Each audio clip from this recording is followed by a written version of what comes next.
Welcome, ladies and gentlemen, to the Kim Barrett Show. I am your host, Kim Barrett, and today is all things LinkedIn ads. Not those annoying, LinkedIn messages that you get, but ads. We have Anthony Blatner joining us today, who is going to be sharing the keys. What do you need to be looking for? What do you need to be identifying? What do you need to be doing when it comes to LinkedIn ads? So if you're a B2B business, if you're someone who has a lifetime value of a product that's, that $10,000, $15,000 of a lifetime value of a customer, this is going to be the episode for you. We've brought Anthony in to share all those insider hints, tips, and tricks. And of course, Anthony is one of those types of guys that we have that come along and speak at our Mogul Mastermind, which we have digital tickets available. So if you haven't secured a ticket yet, head over to www.mogulmastermind.com.au for all of your insider tips, tricks, and trainings. But until then, let's jump into the show.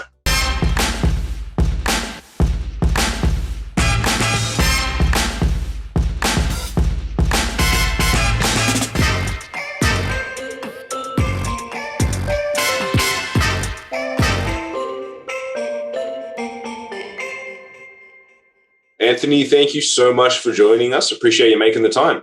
Yeah, glad to be here, Kim. Great to have you. Now, I always like to start the podcast off with the same question every time, which is, if I met you and we were out at a party and I said, Anthony, what is it that you actually do? What's your go-to answer? I spend a lot of time on LinkedIn is my answer. Yeah. I love that. I'm that one guy that spends more time on LinkedIn than like Facebook.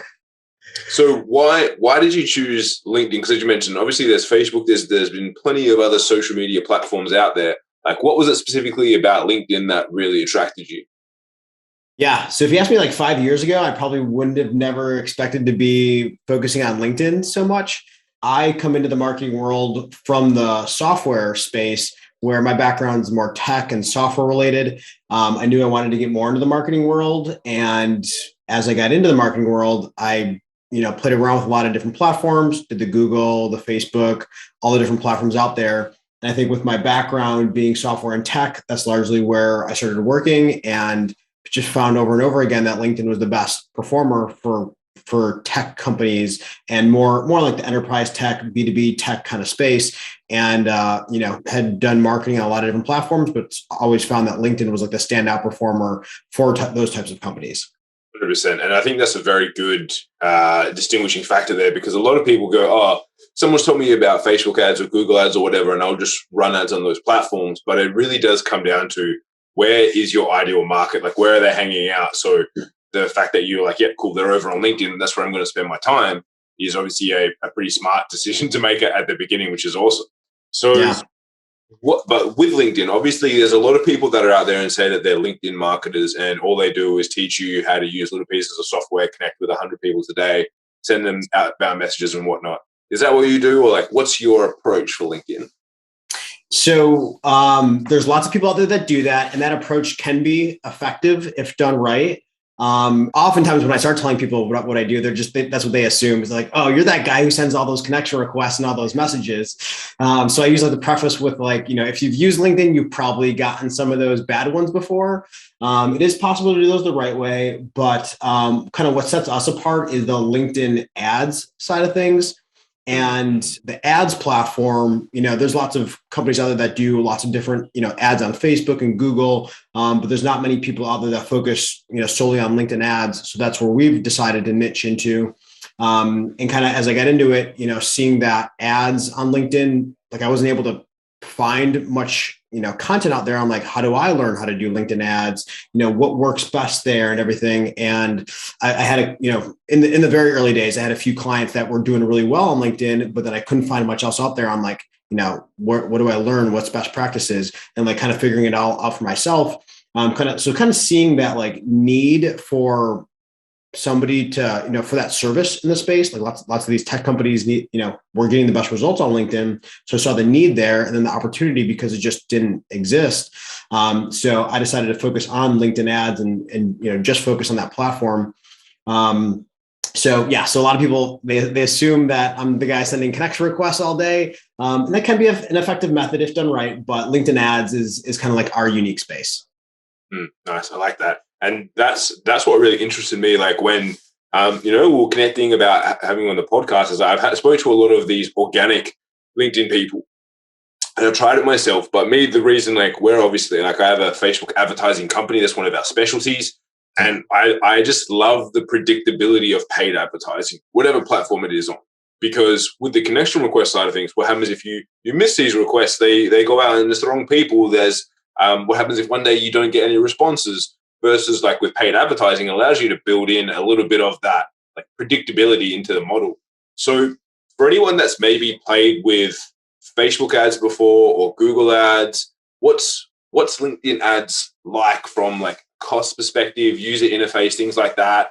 Is it equally as easy as some of those? Is it a bit harder? Is it more expensive? Like, how do you find those things?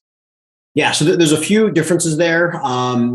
LinkedIn ads, number one, is definitely a more expensive platform to use, just purely from like a CPM and CPC. When you just look at those metrics, LinkedIn knows they have like the premium audience, and you're going to kind of pay LinkedIn to be able to access them.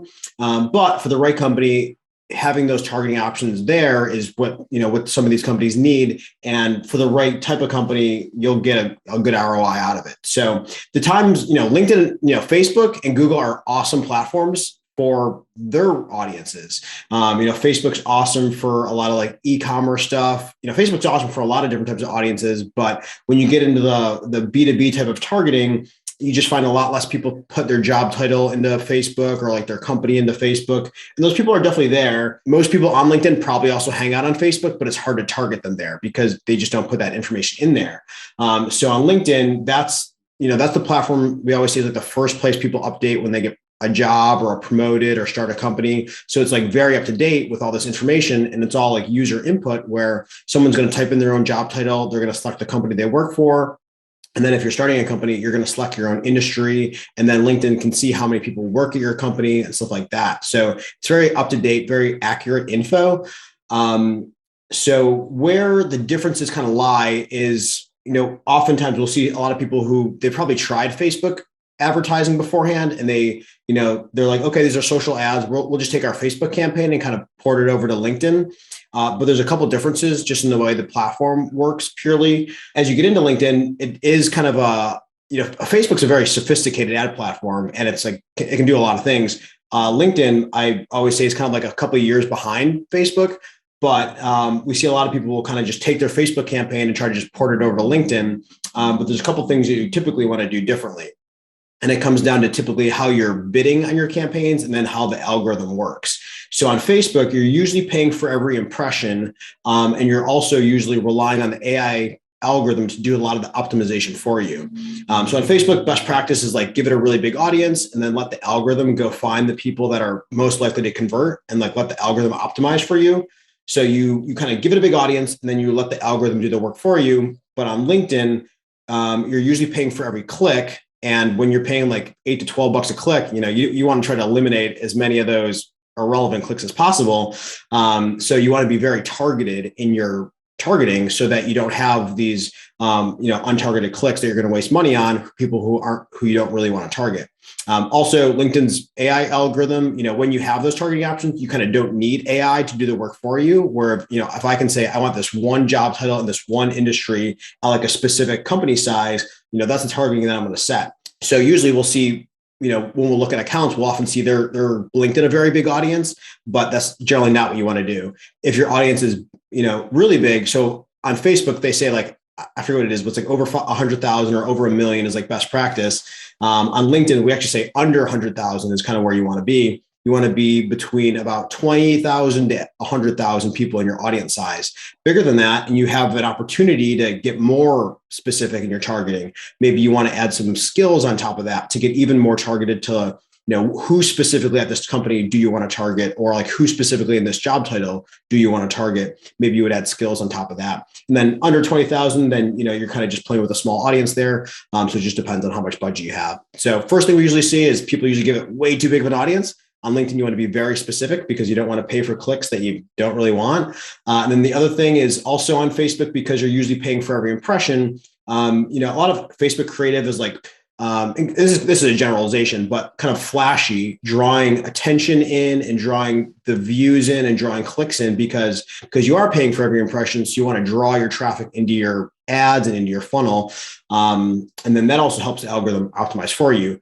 But on LinkedIn, when you're usually paying for every click, you again want to not have untargeted clicks and waste your money on people who click on things that they don't really know what they're clicking on.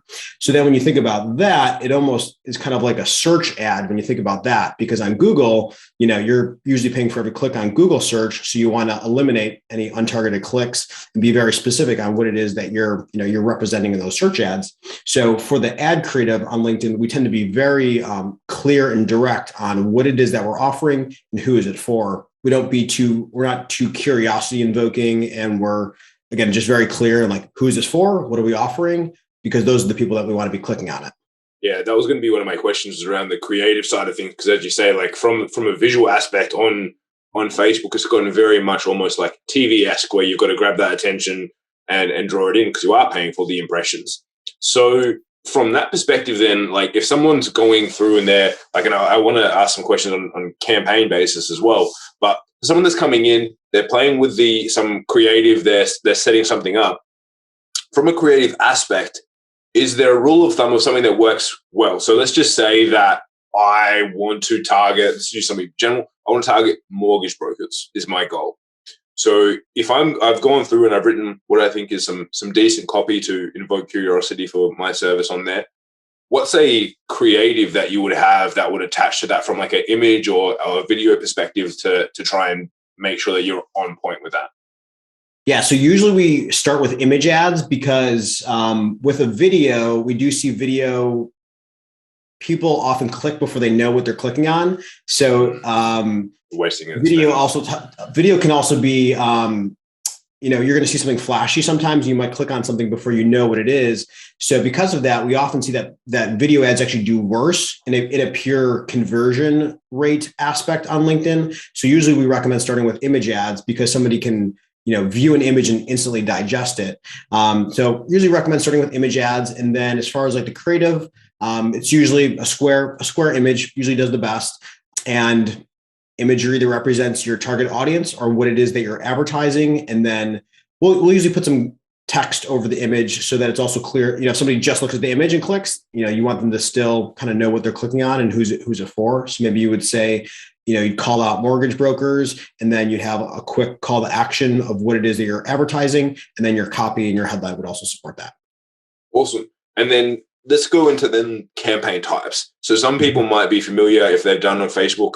I'll use Facebook as an example because I think most of our audience have probably played around a little bit with that. So if they've gone and done that and they've seen ads where you've got like video views ads, page post engagement, lead forms, conversion ad, website clicks, what sort of campaign options are there inside of LinkedIn ads? And is there one that if someone's like green or a newbie to this, is there something that they should be focusing on to test first? Yeah, so LinkedIn has their own set of objectives for their campaigns, and they pretty much mirror Facebook's option. We see most people will use, most heavily use same website conversions objective and the lead generation objective. Depends on what your goals are, but those are the main two that we see most people use. So the easiest to start with, if someone's like just starting out or just playing around with a little bit, is probably just start with a lead forms objective because you can see the conversions right there. You can see people signing up. And it kind of eliminates that variable of clicking through to a landing page. Is it your landing page or is it your ads? So we do use lead forms often, and lead forms are nice because on LinkedIn, most people fill out all their job information. So when you autofill that, you're getting professional data autofilled into that lead form there. Whereas often on Facebook, if you use a lead form, you use those inputs, people don't usually have that. So they still need to type it in there. So I'd say most people, if I was to recommend starting somewhere, probably start with lead forms as a simple campaign. And then most heavily is, either website conversions or lead forms. They do have the whole range of objectives. So if you did have brand awareness goals, if you were a really big company and really big budget and you're looking to just get as much market saturation as possible, brand awareness campaign will give you the cheapest CPMs on LinkedIn. Awesome. That's really good to hear. And so for some, you mentioned obviously website conversions. So I'm assuming that then LinkedIn has their own version of a pixel for tracking purposes and things like that. Has there been any issues with that? Obviously, especially in the world of Facebook ads, iOS 14, all these updates and changes that kind of limited and kind of reduced the amount of tracking that people could do. Is there anything that's had a similar sort of effect or issue with LinkedIn ads? Yeah, so LinkedIn's version of that is called the LinkedIn Insight tag. It operates pretty similarly to how Facebook's does. Facebook's very sophisticated in their technology. So LinkedIn's, I say, is like more simple. But the nice thing is that LinkedIn will track traffic to your website when you have the Insight tag on it, and it'll actually tell you demographic information about the people who are just visiting your website. This is kind of like a free tool, piece of code that anybody can just create an ad account. You don't have to spend money on ads, but you can create your Insight tag, drop it on your website, and it'll even tell you down to the specific company names that visit your website most frequently. So this is kind of just a general recommendation for anybody: is if you operate in the B2B world, put the Insight tag on your website, and then you could even see specific companies that are visiting your site. I recommend checking that out regularly. If they're not currently customers or prospects in your pipeline, have your salesperson reach out to them. But yeah, so LinkedIn has their own version of the pixel. It's called the Insight tag. And yeah, in general, I think everyone's going to be slightly impacted by iOS 14 because it's limiting the tracking that's going to be available on iOS devices. From a conversion point of view, I think everyone's going to be impacted in being able to track conversions and traffic off a platform. So your retargeting audiences are going to be a little bit smaller. You might not track certain conversions if it's on an iOS device. But I will say the nice thing about LinkedIn is I think LinkedIn will probably be like the least impacted of those platforms because Facebook uses a lot of AI to understand somebody based on their behavior off a platform. So I think Facebook's going to lose a lot of data, and they're doing some pretty sophisticated modeling, which is like pretty impressive. But I think they're going to lose, some insight into what people are doing off the platform, and that will impact, their AI to an extent. Whereas LinkedIn, what we use heavily is the targeting of like, what's your job title? What type of industry are you in? What company size? And that data is not going to change because it's all just self-input into the platform. Yeah, that's really interesting. And then from the perspective of the overarching campaign now as well, for someone, let's say they had a campaign that they did they're a B2B company, they've done it on Facebook, they've had a little bit of success with it, not extreme, but they're like, maybe this is our people aren't here, and they're going to move across. Does the actual overall, obviously they've got to take the creative into consideration, copy, like from a funnel perspective, let's say that they've done a little bit of testing and played with the lead gen ads, and now they're wanting to do a website conversions. Does the structure that you have in the actual overarching campaign, like from a funnel perspective, need to change when you move across to LinkedIn as well? Potentially. I guess it depends on what your Facebook funnel looks like. We see LinkedIn generally fits in the best as more of like a top of funnel / middle of funnel in those stages. And because of the way the platform operates and how expensive it is to use. So generally you'll want to use LinkedIn for more top of funnel traffic, acquire your high quality traffic there, know that you're getting whatever industry or job title you're targeting, know that you're attracting those people. And then usually it's capture the lead from that traffic, but then continue the conversation and retarget them via cheaper means, such as email follow-ups or even retargeting ads on Facebook. So sometimes we'll pair our LinkedIn campaigns with retargeting on Facebook because it's cheaper to retarget on Facebook, and you can often start retargeting sooner. Facebook has a lower minimum threshold than LinkedIn's threshold for retargeting. So usually we recommend use LinkedIn for top of funnel and lead capture. Once you've captured the lead, then you can continue the conversation via cheaper means. Perfect. So for anyone that's maybe looking at that when we're talking top of funnel for them, so like ebooks, white papers, downloads, etc. What about if someone's running like webinars, things like that? Can that still work effectively over there, or is that more towards like the middle of funnel for people? Yeah, webinar. So you're right, and like in the bunch of the assets you mentioned, like white papers, guides, checklists, those often do very well. So usually we say quick and easy downloadables, something that somebody can easily just download, and they are interested in downloading it, some kind of PDF or guide. Webinars are actually tend to be a little bit lower conversion rate because in somebody's mind, they know they need to set aside time in the future to go attend this webinar. And it's something they need to show up to. It's probably going to be kind of long. So just in general, we see a lower conversion rate off of webinars. We still use them pretty often, but just something that we notice. So often we'll maybe having like a recorded webinar, and you can call it like a free training or something like that. That might help a little bit. But in general, yeah, those quick and easy downloadables are the best assets to use. And it all does depend on your offer and what it is, because we have run, many that are just like apply here type of offers, but if it's sexy enough, then people are going to sign up for it. So kind of just all depends on your industry and your offer. But in general, most people start with like, white papers, guides, and checklists. And to be specific, what we find work the best are checklists and case studies, because a case study, if someone's, signing up to download your case study, it's because they want the end result that you're talking about in that case study, which, as your case study, that's the service you offer. So someone who's interested in that is interested in your service. And then checklists, because everyone wants to know what's on a checklist, whether they're an expert and they want to just make sure they're covering all the bases, or the amateur who wants to learn everything. So we see checklists and case studies be the best. Amazing. And what about from the perspective of people, the data that they're capturing from that, if they're going to a website and a funnel, for example, email and phone number? Do you recommend email only? Is it like double the price to get a phone number as well? How does that kind of sit?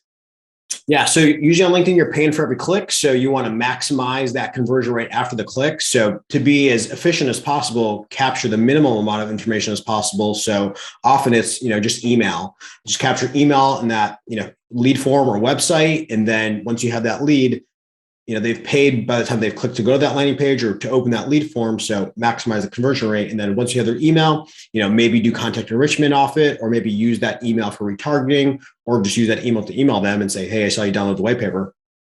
Yeah. And another thing you can also add on the LinkedIn lead forms, you can have the profile URL. So if you have somebody's profile URL, you can go to their profile and kind of look up all that other information that you might have wanted.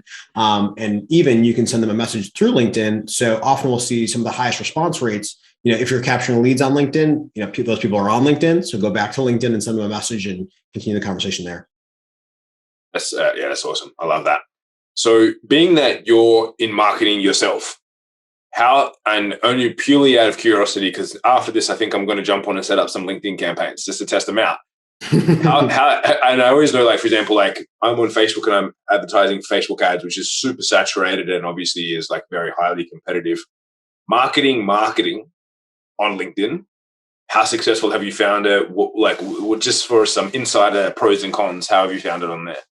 Yeah. So there's also a couple of things that make a company a good fit for LinkedIn ads. So I'll explain this first, and then I'll kind of explain my own marketing. So LinkedIn ads, they are more expensive to use. And in the US, you're usually going to pay $8 to $12 per click. And, in general, leads will fall in like the 50 to 100 range for most companies. So if you're paying 50 to 100 bucks per lead, how many of those are you going to convert into sales? So in general, for most companies, we say you want your minimum LTV to be at least 15,000 for your customers' LTV. So, if you're a SaaS company or if you're a big professional services company, a lot of those are good fits because they have high LTVs for their customers. And you should have your kind of sales and marketing process built out so that you can maximize the value of the leads that are coming in. So if you're paying a lot of money for your leads, you want to make sure you're maximizing those, converting them, and that you have enough LTV so that ROI makes sense. So for ourselves, we do retargeting ads on LinkedIn, but we don't do too much top of funnel ourselves. That's kind of the general of like who tends to be a good fit on LinkedIn. We don't do a ton of our own ads for just cold traffic. What about, out of curiosity, content distribution? So for example, this podcast, I run Facebook ads for it to boost engagement on every episode. Is there a similar setup of like just purely video views? And would that be beneficial running those on LinkedIn? There is a video views objective on LinkedIn, and it'll get you some of the cheapest video views. If you were going to promote a podcast, I actually most think about that in terms of like probably, it's good. It's very like it's an authority building piece of content where someone's going to see you on a podcast. That's your platform. I'd probably run that in like a brand awareness retargeting campaign. So people that maybe have been to your website or who are on your email list, they're going to see you over and over again in their LinkedIn feed on your podcast. And then, Video views are okay. Kind of just depends on how good your video clip is and like how long people are going to watch it for. I think just like Facebook, LinkedIn's view is like a 2-second view. So while you could look like you have a lot of views, you analyze how much do people watch, and often it's not a ton of time. I will say, the way people use LinkedIn tend to be a bit different than Facebook, where Facebook, people scroll around all day and they just sit there and watch videos and click on stuff. So it is more of a hangout type of platform. On LinkedIn, people don't hang out on LinkedIn as much. Most people jump on LinkedIn to go often maybe look up the person who they're about to have a meeting with, maybe connect with somebody they just met with, update their own profile, send a message to somebody. But often it's like to go research somebody else who they might be meeting with. And then other things are usually like, posting jobs, job hunting is really big on LinkedIn. So people often get on LinkedIn for a very specific purpose. They don't tend to hang out as much. So we don't see as much of like video consumption. So your podcast, I'd probably recommend mostly like a brand awareness type of retargeting campaign to stay in front of people. Beautiful. That is some great insights there. Now, as we get towards, I could probably geek out with you on ad stuff all day here, but in making sure that we stay on point and on time here, I always like to wrap up as we get towards the end of the podcast. The same question with every person, which is there a question that I didn't ask you that I should have? I think you hit all like the usual questions. I'd say the thing I usually wind back around to is to warn everybody that LinkedIn isn't for everybody in terms of the ad platform. LinkedIn's a great platform for, you should have your business. If you're a B2B organization, especially, have your business represented on LinkedIn. You as a professional should probably be represented on LinkedIn. If you don't have the ad budget for ads, then, probably start with the connect and message approach, see how that works for you. Think about your script very carefully, who you're going to connect with before you go do that. But usually it's me telling people LinkedIn's not a great fit for everybody, but if you're looking to target a niche professional at scale, that's when LinkedIn's going to come in useful. When you know the specific job title and company type and company size you want to reach out to, then that's where LinkedIn's going to come in useful. Yeah, if it's in great for top of funnel lead generation, make sure you have the sales and marketing process built out afterwards, so you maximize those leads. And I already told you the tip to put the LinkedIn Insight tag in your website and track the literal companies who are visiting your website. That's awesome data no matter what kind of company you are. So those are kind of my starting tips. Amazing. And now if people have been listening and they're like, cool, I want to find out more about Anthony, his company, what they're up to, where's the best place for them to connect with you online? Connect with me on LinkedIn. Yeah. I'm the only Anthony Blatner on LinkedIn, so you can find me there. And then if you want to learn more just about LinkedIn ads, again, I know there's not much content out there about it, so we've tried to publish a lot on our blog. There's a bunch of articles and tips and best practices for both like ads and campaign setup. So it's speedworksocial.com if you want to learn more about that. And then you can email me at anthony@speedworksocial.com. Amazing. So we'll have those in the show notes. So guys, wherever you are, above or below, check the show notes and we'll have all those links to Anthony there. And if you know someone who is a B2B business, maybe they're in SaaS or they have that lifetime value that's, hitting up $15,000 and beyond, and maybe they haven't explored LinkedIn ads yet, please share this episode with them. Let them hear some of Anthony's brilliance and what he shared with us today. And get out this and share this around. Anthony, thank you so much again for joining us. Appreciate you making the time. Yeah, thanks for having me, Kim.